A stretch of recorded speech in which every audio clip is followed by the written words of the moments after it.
there are a variety of things that happen in our lives, right? Um, Frustrations, anger, and sometimes those are due to some sort of power differential, right?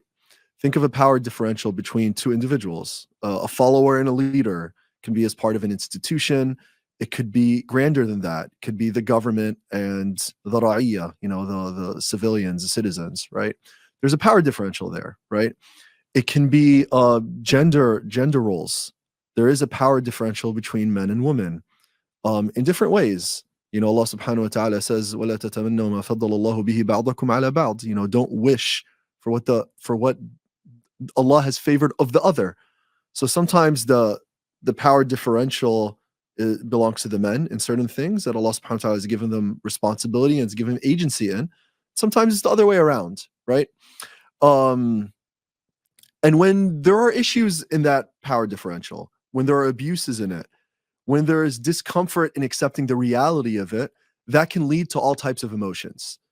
Those emotions can be frustration, could be anger, it could be perhaps a longing for something, a sense of belonging, could be helplessness. All of those emotions are very natural human emotions to feel when there is a power differential, right? In fact, that power differential can be between a slave and his or her Lord, Allah subhanahu wa ta'ala. There's clearly a power differential there, right? And those emotions that a person might feel as a result are natural emotions.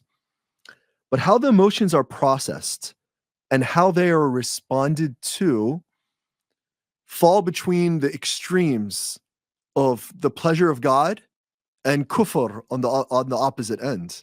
I mean, just think of anger as an example. Anger can be righteous, anger can be demonic, and it could lead to kufr, to disbelief, to the rejection of God himself.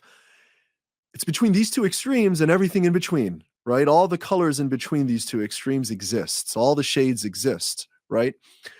And our response needs to fundamentally be situated in a critical component of our faith. And that component is called tawakkul. It's called trust in God, right? It's called trust in Allah subhanahu wa ta'ala. Trust in Allah is what allows us to be on the part of the spectrum that's closest to the pleasure of Allah subhanahu wa ta'ala and further away from his wrath, further away from being demonic, further away from, may God protect us, from kufr, from disbelief, right? And we exist in times where we're being tried in ways that do require tawakkul. No doubt. I mean, tawakkul is critical in all facets. I'm going to explain this concept. Don't worry, I'm getting there. But just as an introduction, this idea of trust in God is important anyways.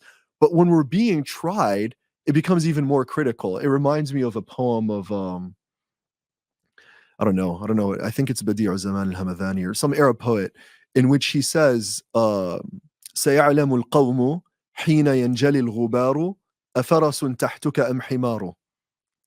He says, the people will know when the dust clouds rise. So the poet draws this imagery of a battle and dust clouds rising as, horses and steeds are kind of marching through the battlefield and the dust clouds are rising. He said, the people will know when the dust clouds rise if they're riding a mule, if they're riding a horse or if they're riding a donkey. Like, you'll know what you're made of when you're tested, right? And so in these times, we are being tested in a way that requires sacrifice, and that sacrifice necessitates tawakkul.